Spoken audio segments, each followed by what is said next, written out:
In early 1968, United States Marines fought the North Vietnamese Army in one of the most bitterly contested battles of the Vietnam War.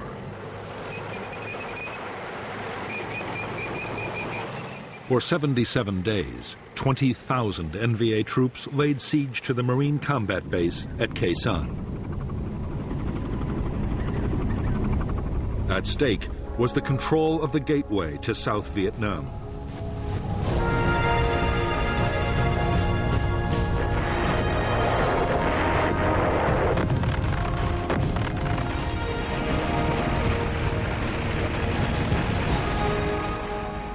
The siege of Khe Sanh was the longest single battle of the Vietnam War. It was also one of the most violent.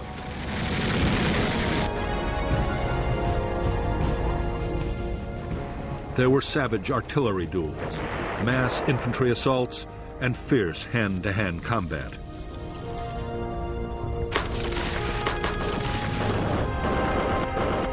Khe Sanh also saw the most concentrated tactical bombing campaign in history, as the Americans used massed air power to try and break the siege.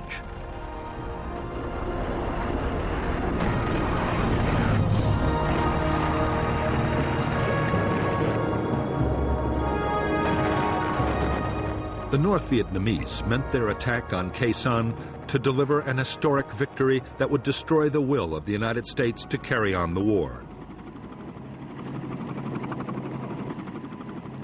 In fact, in spite of immense sacrifice, the North Vietnamese army would fail.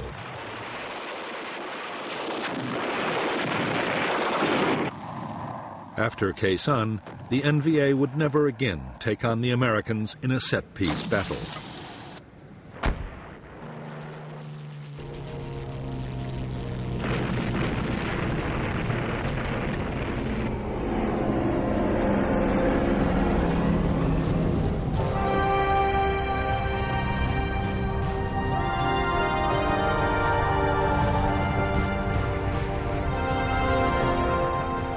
In March 1965, 3,500 U.S. Marines had been the first American combat troops sent to South Vietnam. Their orders were to defend an air base at Da Nang, but their mission didn't stay defensive for long.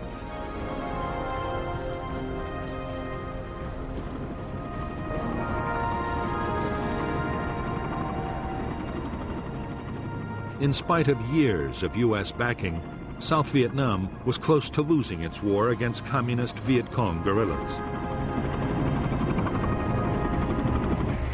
By July 1965, Washington had decided to commit 200,000 U.S. troops to the fight, and the Marines had gone on the offensive.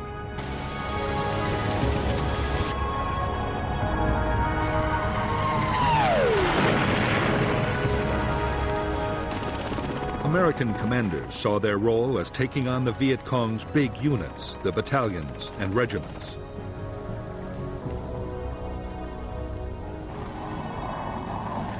The units were well trained and had been armed with modern weapons by North Vietnam. Increasingly, the NLF's war was controlled from the north, and North Vietnam had already begun to send its own troops to fight alongside the guerrillas.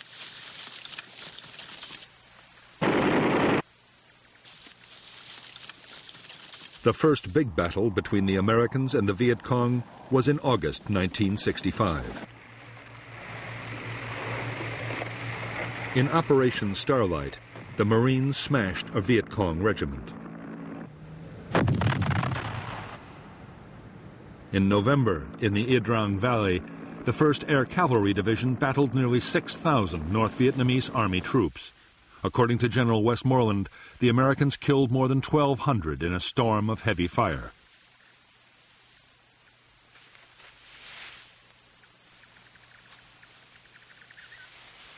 American commanders were buoyed up by their apparent success on the battlefield.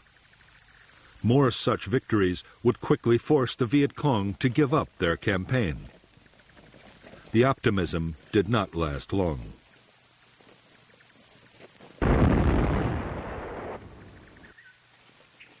By the close of 1965, the Americans were finding it impossible to make the Viet Cong fight pitched battles. Meantime, U.S. casualties were rising fast from ambushes, booby traps, and surprise attacks.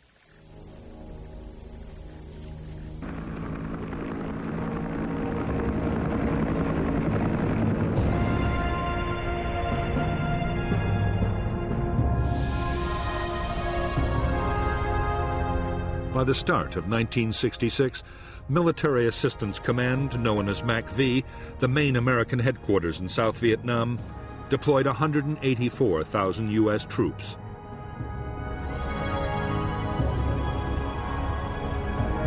Army units were concentrated in the Saigon area, in a strip along the Central Coast, and in the Central Highlands.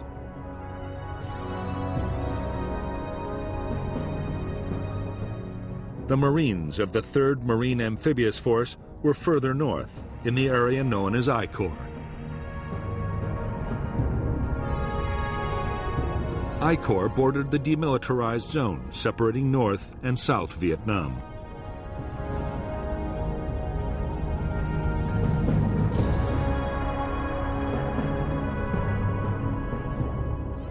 The Marines now had 3 main bases in I Corps: at Da Nang, Chu Lai, and Phu Bai, while the South Vietnamese Army had headquarters at Hue and Quang Nai. The threat came from NLF battalions in the countryside and the border areas, the North Vietnamese Army on the demilitarized zone, and from tens of thousands of local NLF inside the heavily populated coastal belt.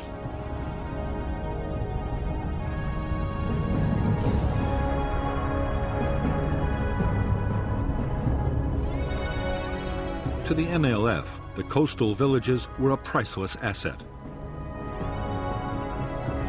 They produced vast quantities of rice which could feed the big guerrilla units in the remote interior.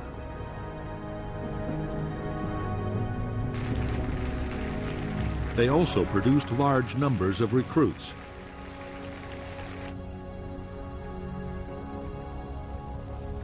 Over the years, the NLF had gained control of thousands of villages.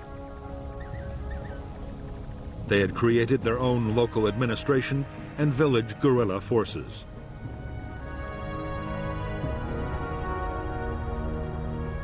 The villages also played host to the big units as they passed through on operations.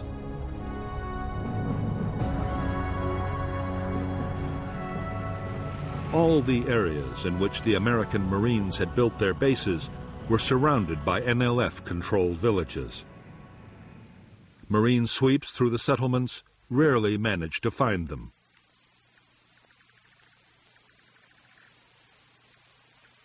Viet Cong tactics were to pull out the main guerrilla forces and officials, leaving only snipers and booby traps behind.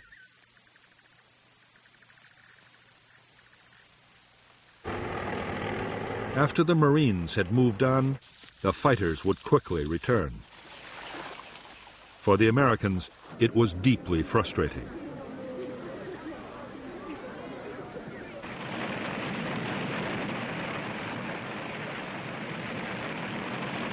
The Marines were forced to think again about how they could fight this new and unsettling kind of war.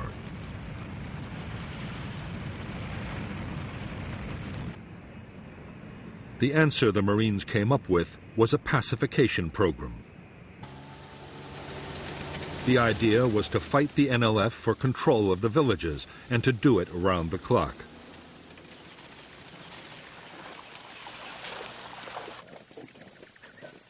Squad and company-sized units patrolled vigorously and mounted constant ambushes.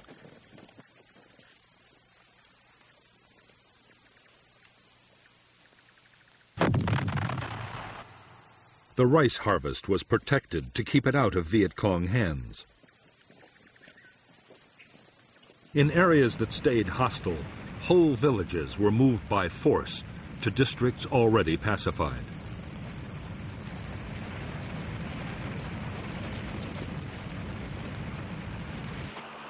The Marines' aggressive military tactics were combined with persuasion.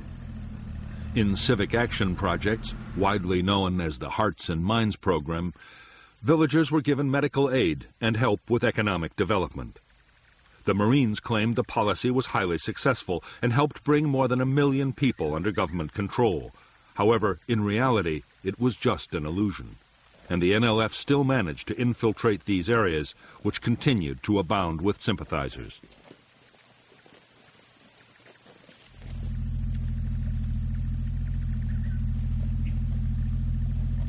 The change came in mid-1966. General Westmoreland, the commander of U.S. forces in South Vietnam, had never agreed with the Marines' methods. He believed that controlling villages was a waste of highly trained and heavily armed troops. Westmoreland argued that the Marines should instead be used to pursue the enemy's big units in the remote interior.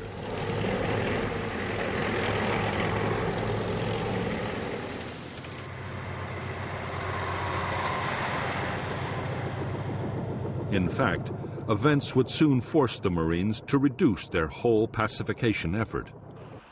Civil unrest erupted between South Vietnamese factions right across the country.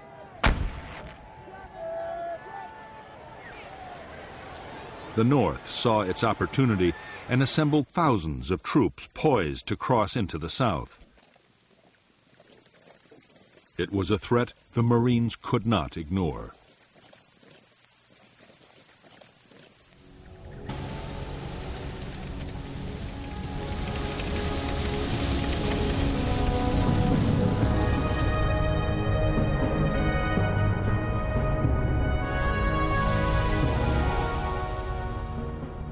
The North Vietnamese Army's 324B Division crossed the demilitarized zone in late May 1966 and encountered a Marine battalion.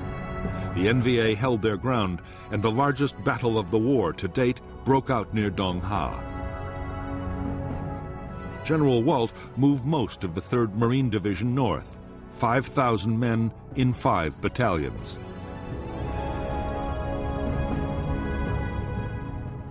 In Operation Hastings, the Marines, backed by South Vietnamese Army troops, the heavy guns of U.S. warships, and the Marines' own artillery and air power, drove the NVA back over the demilitarized zone in just over 3 weeks.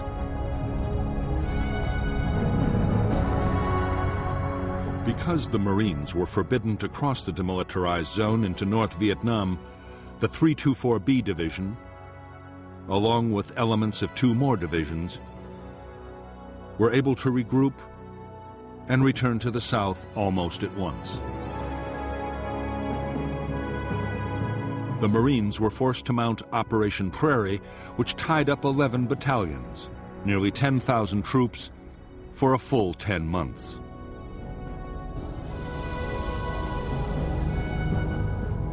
To support the operations, they and Special Forces units built a string of combat bases stretching from Jiolin in the east to Khe Sanh in the west.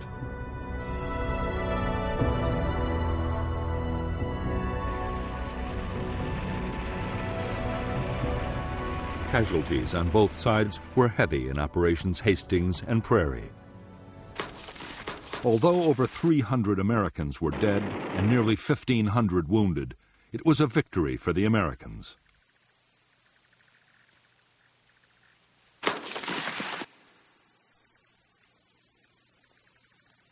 However, the NVA divisions had not been beaten. They simply slipped back across the demilitarized zone from where they could return at any time.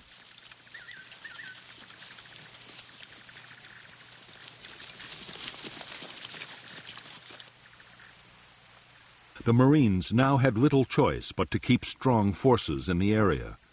As the Americans had expected, in the first months of 1967, North Vietnamese Army units once more began infiltrating into the south.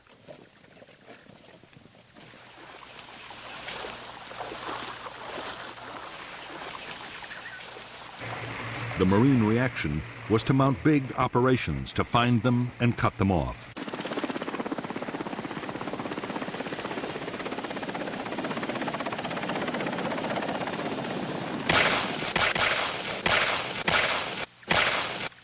Both sides were determined to control the hilltops dominating the valley trails.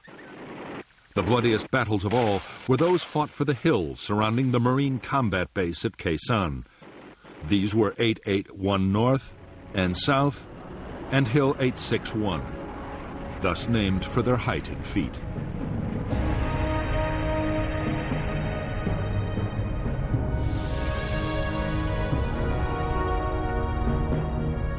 American bases below the demilitarized zone were strung out along Route 1 and Route 9. The command center was Dong Ha, while Camp Carroll and the Rock Pile were artillery bases with long-range heavy guns. On the western end of Route 9, Long Vei, a special forces camp, and the Marine base at Khe Sanh were particularly important. They dominated North Vietnamese infiltration routes into the south from the demilitarized zone and from Laos.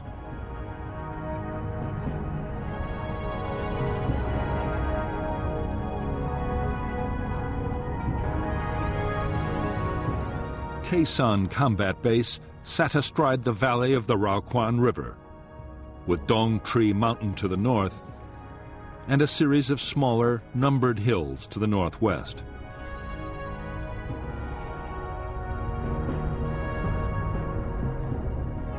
In April 1967, elements of the NVA 325C Division moved onto Hills 881 North and South and Hill 861 and stormed a signal relay station atop Hill 950. They built fortifications and placed artillery to support the main effort.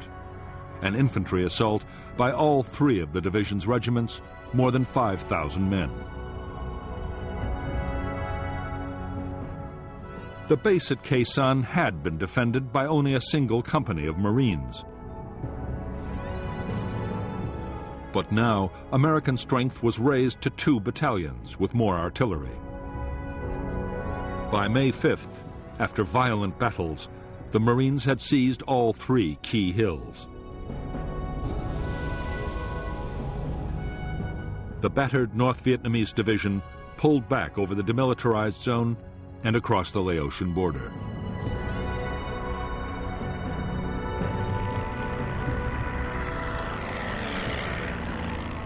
After the hill fights at Khe Sanh, the war on the demilitarized zone shifted to the eastern sector. North Vietnamese artillery, hidden inside the zone, hammered Marine bases, causing heavy casualties. 30,000 NVA troops tried to infiltrate past the American outposts.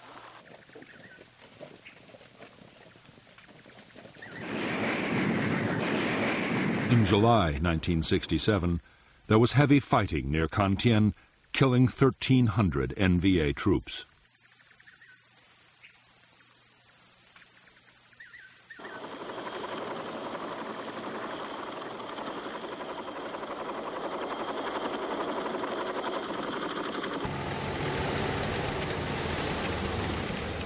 During the last months of 1967, the Marines launched one operation after another to try and intercept infiltrating NVA forces. It was no easy task. The terrain was rough.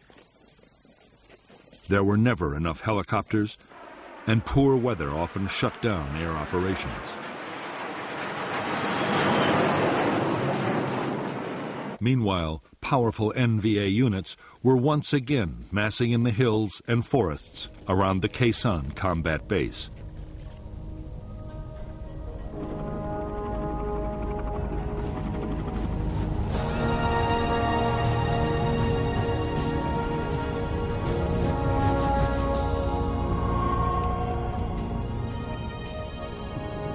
Since the start of the conflict, North Vietnamese leaders had been arguing bitterly about how best to win the war in the south.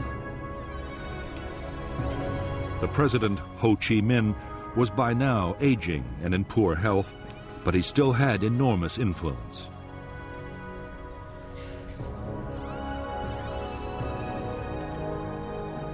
Ho was revered by millions of Vietnamese, North and South, and any big decisions had to be approved by him.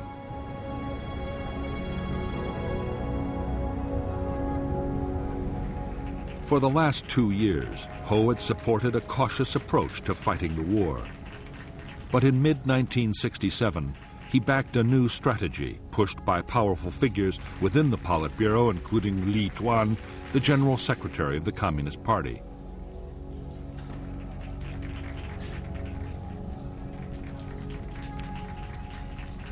The plan was to mount an all-out offensive against the cities and towns of the South.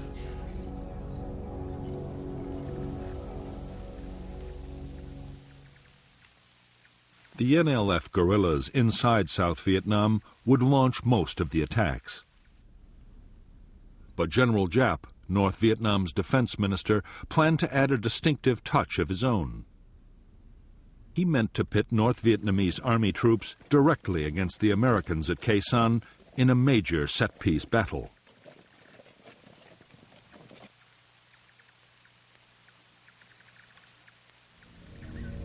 He would even direct the attacking forces himself.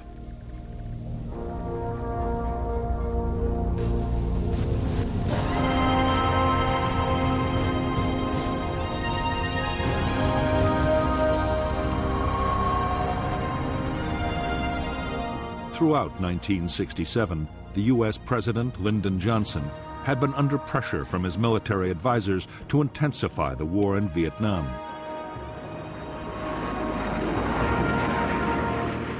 The Joint Chiefs of Staff wanted the president to ease the many restrictions on the bombing campaign against the North. They also wanted ground attacks against enemy sanctuaries in Laos and Cambodia, perhaps even into North Vietnam itself.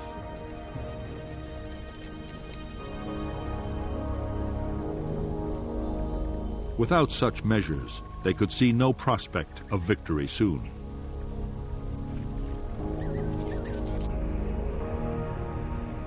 President Johnson's fear was that expanding the ground campaign might draw China or the Soviet Union into the war. He also faced problems at home. The anti-war movement was already growing, and a wider conflict might turn the American people completely against the whole effort.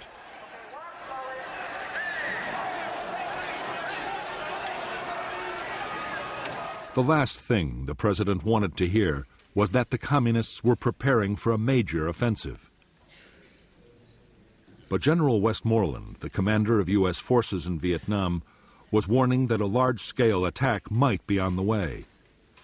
Westmoreland believed that the North Vietnamese army was preparing a big push into the south, and that its first target might be the Marine combat base at Khe Sanh.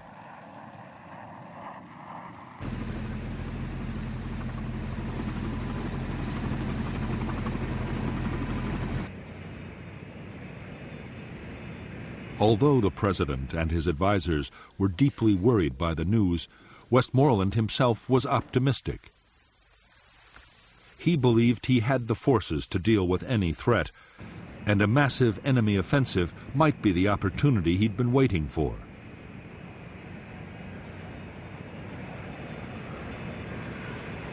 If the North Vietnamese army came out into the open to fight pitched battles, there was a real chance of a decisive American victory.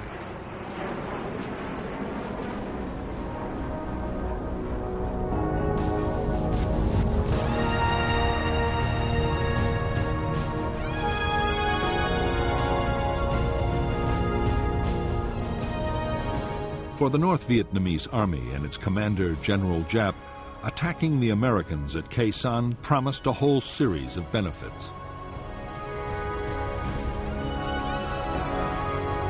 The buildup would draw American attention away from the southern cities, the main targets of the Tet Offensive. A successful attack would also open a clear route into South Vietnam.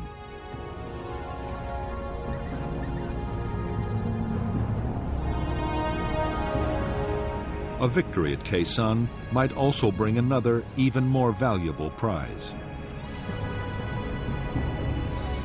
The U.S. Marines defending the base were an elite force, and crushing them might damage American morale beyond repair.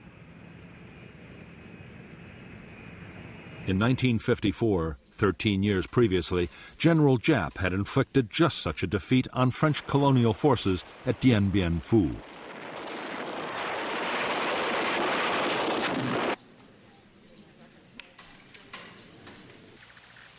In selecting Khe Sanh as the site for a set-piece battle with the Americans, General Giap had chosen carefully. The jungle-covered hills and low cloud combined with heavy fog would work against American air power.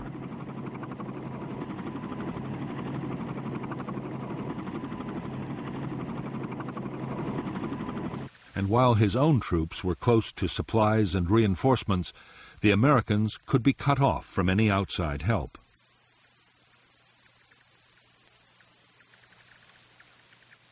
The weakened garrison would then be overrun.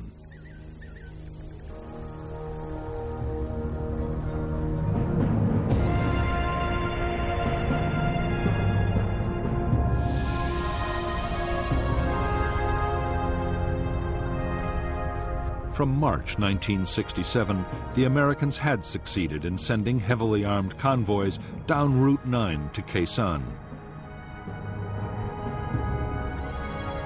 However, in July, an attempt to get long-range artillery to the combat base was blocked by North Vietnamese ambushes.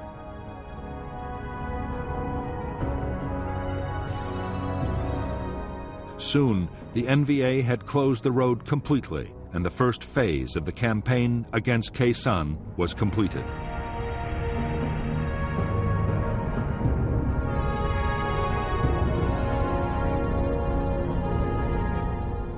The next stage in the North Vietnamese plan was to deploy infantry north and west of Khe Sanh.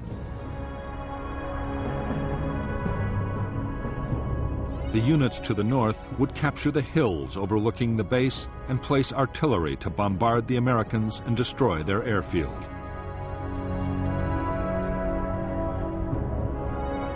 They would also mount ground attacks to create a diversion. The western units would capture Long Vei Special Forces Camp and Khe Sanh Village, and then mount a massive assault to take the Marine combat base from the south.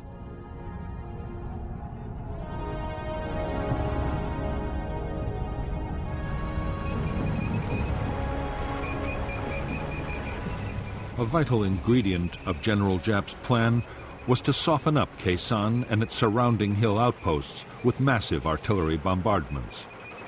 It was vital to prevent American aircraft from finding and destroying the guns, mortars, and rocket batteries before the attack.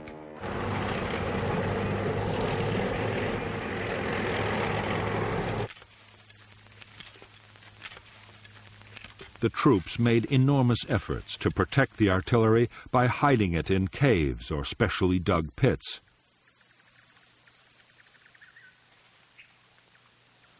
They sighted huge numbers of anti-aircraft guns to drive away inquisitive reconnaissance planes, while everything was hidden by elaborate camouflage.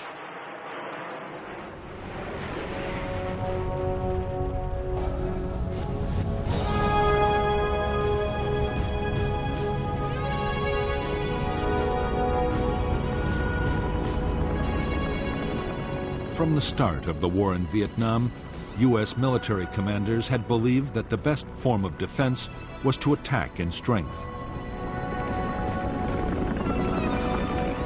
When reconnaissance detected a large enemy force, U.S. troops would be helicoptered in to surround and destroy it. Although they often flew straight into an ambush, in the main the strategy worked.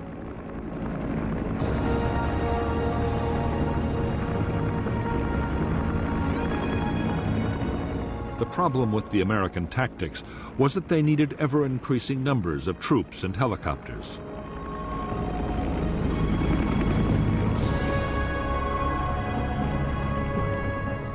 In Washington, Robert McNamara, the Secretary of Defense, worried that the constant demand for more men would eventually destroy public support for the war. Throughout 1967, McNamara had pushed for a strategy that would reduce the need for manpower. One proposal in particular McNamara adopted enthusiastically. The idea was to clear a line along the demilitarized zone and build an electronic barrier to stop enemy infiltration from north to south. The plan, called the Strong Point Obstacle System, was expected to cost $1 billion. To U.S. troops on the ground, it made no sense. They christened it McNamara's Line.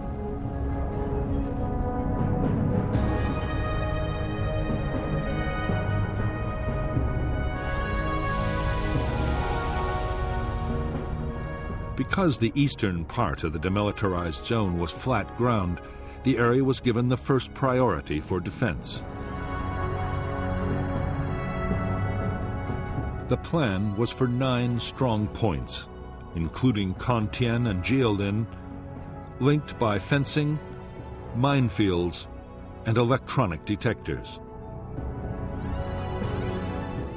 West to Quezon, U.S. bases would act as anchors for short strips of line, blocking all the likely approaches. Artillery would cover the whole area.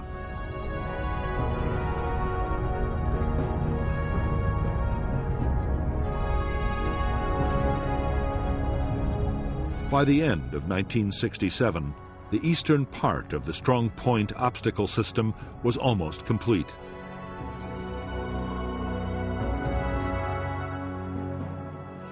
American planners hoped the new defense would at least channel the North Vietnamese into the more difficult hilly terrain guarded by the rock pile and Quezon. In the future, when those bases too were part of the system, military commanders saw them playing a particularly important role. If full-scale ground operations were ever launched into Laos, the barrier would protect the Americans from flank attacks.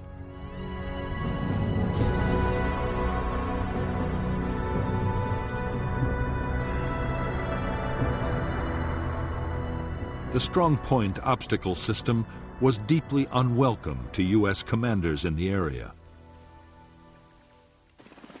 Building just the eastern part imposed a heavy burden on the Marines.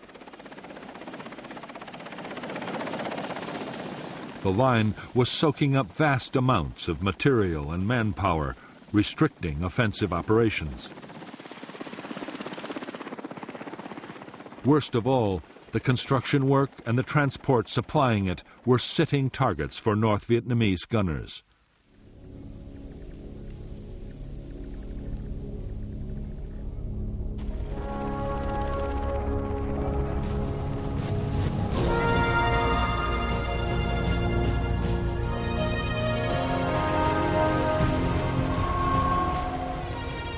Altogether, the North Vietnamese army numbered just under 470,000 troops in 12 divisions and 100 independent regiments.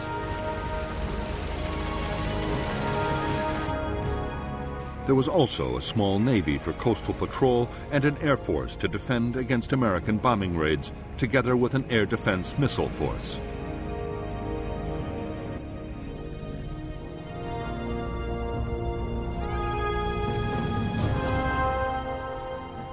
China had also committed 50,000 advisors and engineers to repair damage done by American bombing and so free North Vietnamese troops for combat operations.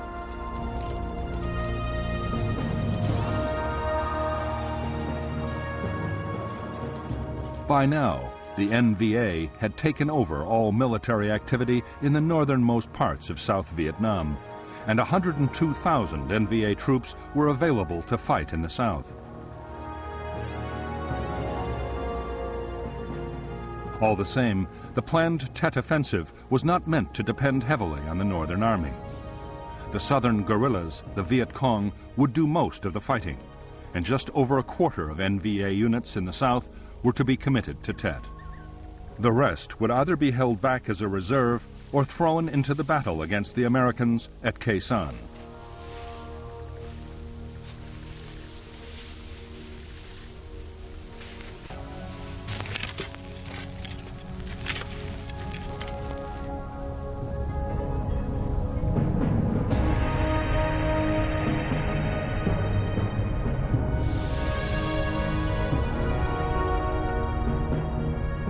By the start of 1968, the North Vietnamese Army had more than 40,000 men positioned near the border with South Vietnam. One division was to launch attacks down the east coast to take Da Nang and other important centers. 4 divisions and 2 regiments were massed for the assault on Khe Sanh and for follow-up operations to seize the northern provinces.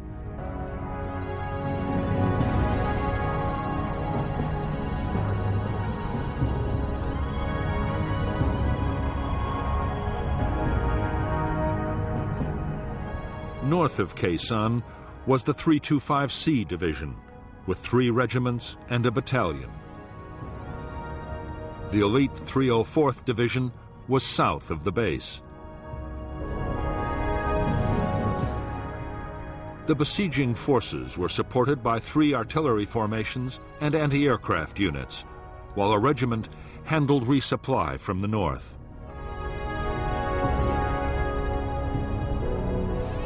Further east, another division was placed to threaten the American artillery base at the rock pile, to keep Route 9 cut, and to act as reinforcements.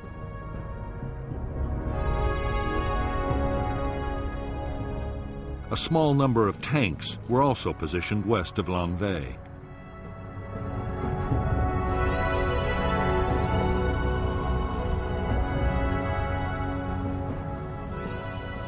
If the battle for Khe Sanh was to end in victory, General Giap and his planners knew that an uninterrupted flow of supplies would be the key. The experience in 1954 of fighting the French at Dien Bien Phu had taught him the value of ensuring continuous supply long before the final storming of the enemy base. He was determined to repeat his achievement at Khe Sanh.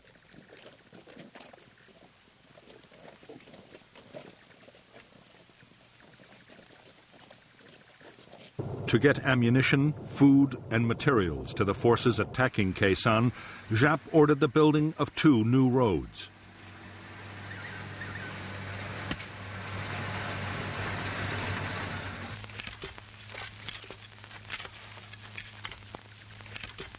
They were soon detected by the Americans, who named them the Santa Fe Trail. U.S. fighter bombers made furious attacks, but the roads were impossible to destroy or even damage seriously.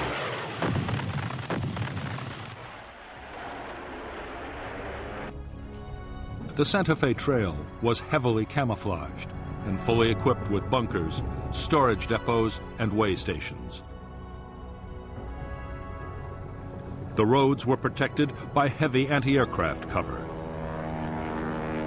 Already, supplies have been built up near Khe Sanh for between 60 and 90 days of sustained combat.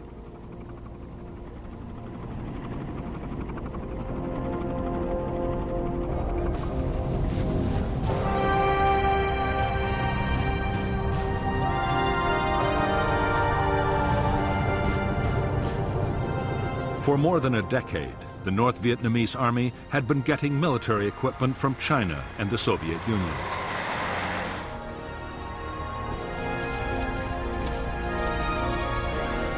The best NVA divisions were extremely well armed. The rugged and effective AK-47 assault rifle was perfect for the harsh battlefield conditions of Vietnam.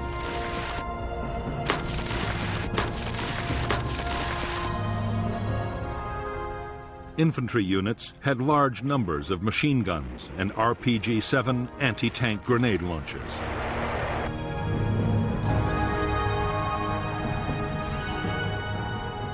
The main defense against American air power for the troops around Khe Sanh was the Soviet K-38 heavy machine gun. Near special installations, the NVA anti-aircraft units were armed with 37mm anti-aircraft cannons, a menace even to the fastest American jets.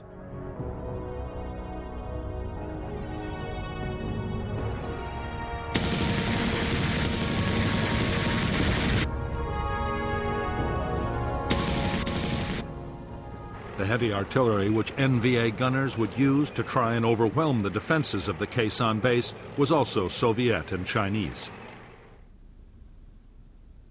the 130mm field gun had a range of 19 miles, further than any comparable American gun. U.S. troops rated it the best all-round artillery piece on the Vietnam battlefield.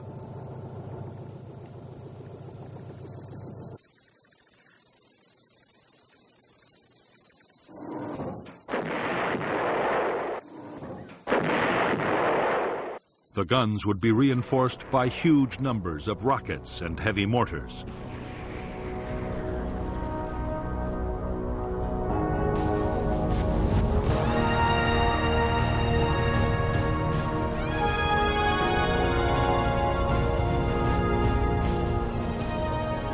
The troops of the North Vietnamese Army were recognized even by their American enemies as first-class soldiers. They were extremely well-trained and disciplined.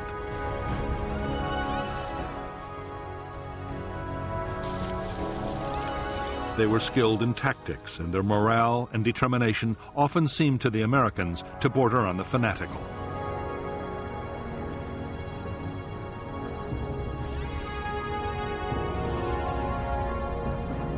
In fact, during 1967, as losses soared, North Vietnamese Army morale had slumped badly. Desertion threatened to become a real problem. The grueling trek from home bases to distant Khe Sanh had also taken its toll.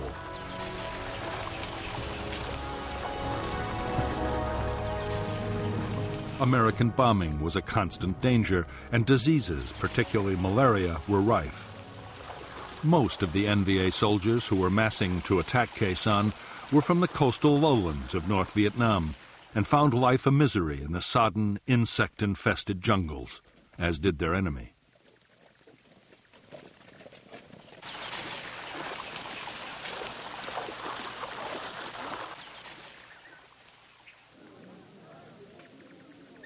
In preparation for the Khe Sanh battle, NVA commanders went to enormous lengths to restore their troops' morale. Cultural groups were sent on the long and arduous journey to the front to entertain the troops.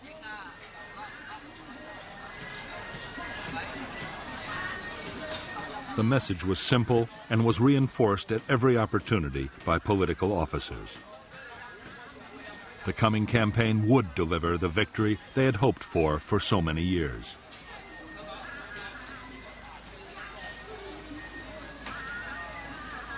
The propaganda effort worked well. In the final weeks before the offensive, desertions from the North Vietnamese Army fell dramatically.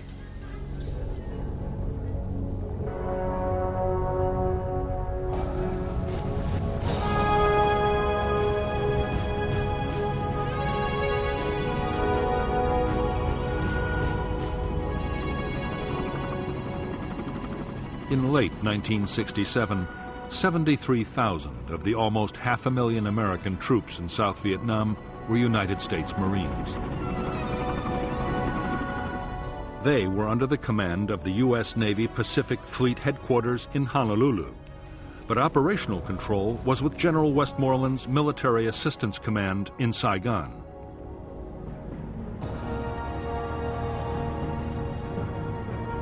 From the start, the independent status of the Marines had led to friction. Often they were accused by the Army and the Air Force of fighting their own private war.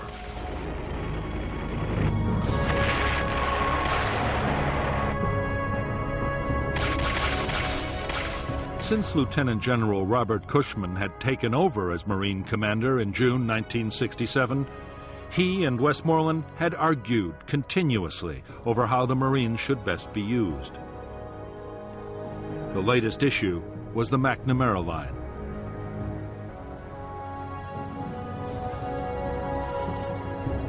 The idea was strongly opposed by the Marines, but Westmoreland had become a strong supporter.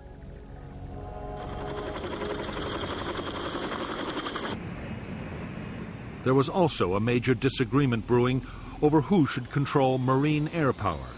On the eve of a major battle, inter-service rivalry was threatening to grow into a serious problem.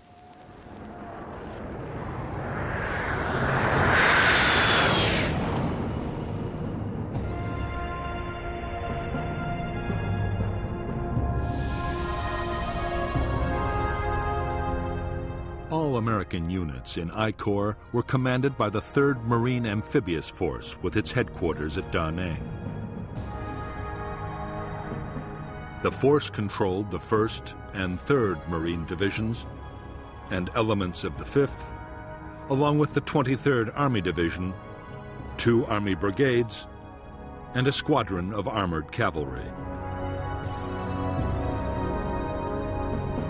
The South Vietnamese Army deployed 2 divisions and an infantry regiment in I Corps, and there was also a brigade of Korean Marines.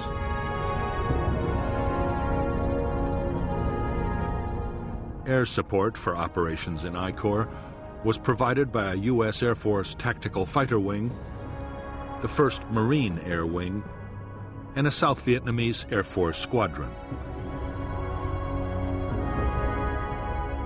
U.S. Navy aircraft were stationed on the carriers of Task Force 77, while 3 wings of B-52 bombers were also on call from Thailand and Guam in the Pacific Ocean. Air supply was carried out by Marine and Air Force transport and helicopter squadrons.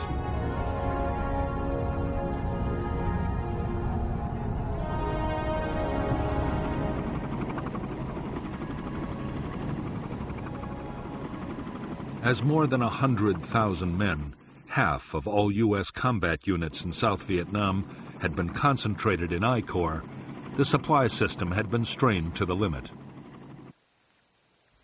On the DMZ alone, ammunition consumption was running at 25,000 artillery shells a month.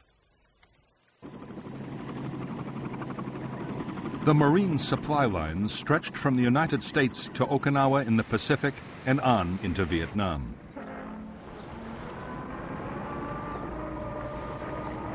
The U.S. forces required 21,000 tons of food, ammunition, fuel, and general supplies daily. As a result, there was a constant stream of ships and air freight into Da Nang.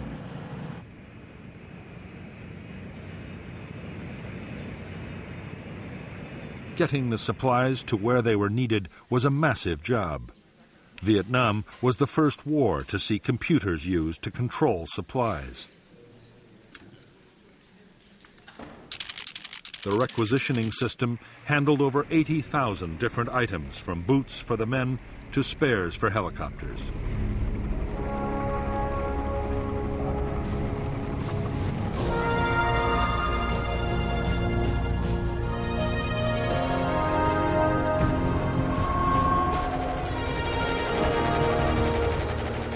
Just like their North Vietnamese enemies, the Marine infantry would depend in the coming battles on supporting firepower. They had large numbers of medium and heavy mortars.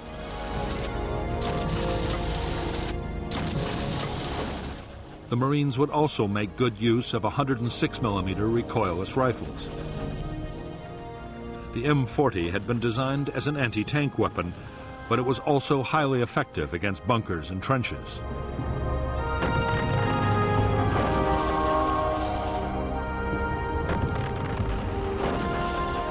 Marine bases always had their own standard 105mm artillery pieces. The guns had a range of 7 miles. Some bases, including Khe Sanh, also had powerful 155mm howitzers. They could lob a heavy shell over 9 miles at a rate of 4 rounds a minute. The base could also call in supporting fire from the Army's huge 175mm self-propelled guns. These weapons could fire a 170-pound shell 23 miles, just enough to reach the Khe Sanh area from the rock pile or Camp Carroll.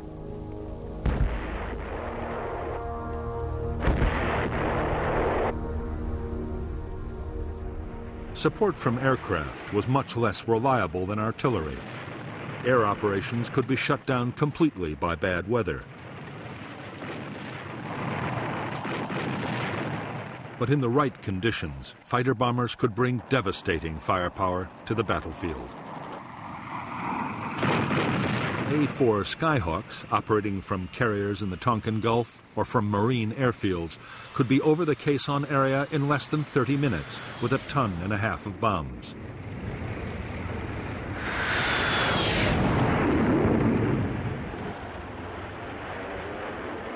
Navy, Marine, and Air Force Phantoms were also on call. Although designed as an interceptor, the F-4 was a powerful bomber. It could carry 18 750-pound bombs or 11 canisters of the devastating flammable gel, napalm.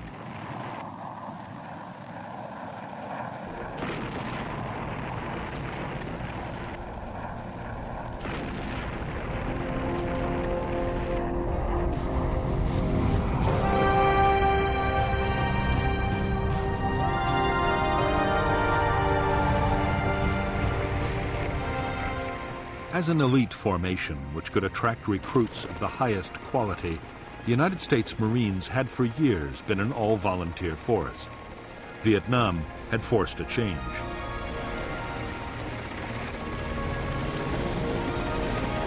Restricting tours of duty to 13 months and the steady accumulation of casualties meant the Marine Corps had to take in draftees. Around 20,000 men had been drafted in by the end of 1967.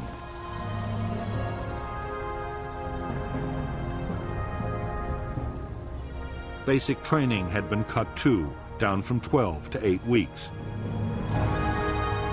There was also a severe shortage of skilled personnel, particularly helicopter pilots. In spite of the sometimes appalling conditions of cold, wet and dirt in which the Marines in Vietnam had to live and fight, their morale had stood up well. Marine discipline and the sense of being part of an elite helped. So did the knowledge that support from artillery, helicopter gunships, or strike aircraft was not far away.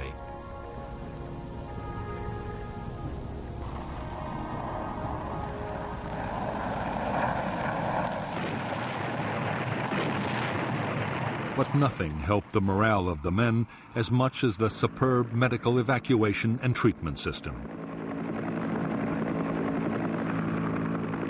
After emergency treatment by a medic on the spot, a wounded man could expect to be picked up by medevac helicopter in less than half an hour.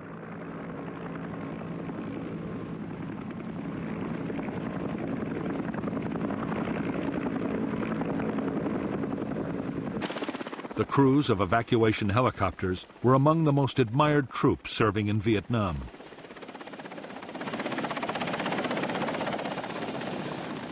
The pilots would go to extraordinary lengths to get wounded men away, even under heavy fire.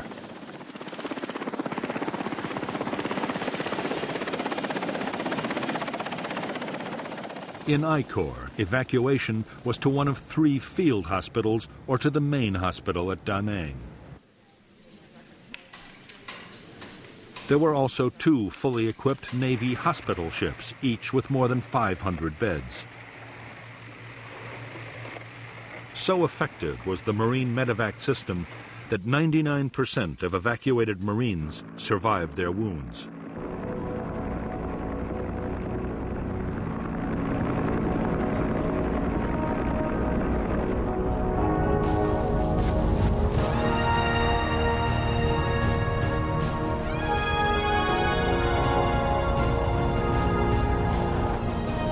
As evidence had mounted that the North Vietnamese were going to attack Khe Sanh, the Americans took a quick decision to reinforce the base. By the close of 1967, the 3rd Battalion of the 26th Marines had arrived to boost the garrison.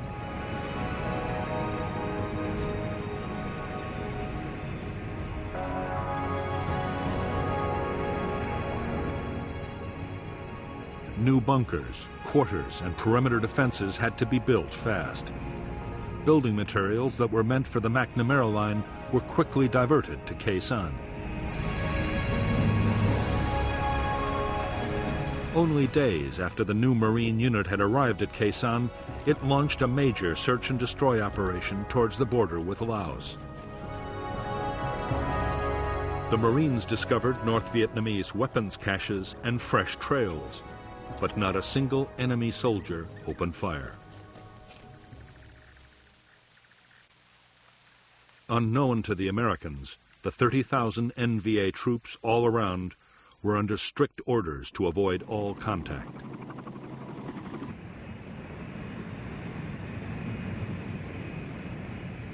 Christmas 1967 came and went on the demilitarized zone, but the North Vietnamese stayed uncannily quiet. However, there were signs of intense NVA reconnaissance around Khe Sanh. Most Marines now believed the question was not whether the North Vietnamese meant to storm Khe Sanh, but when.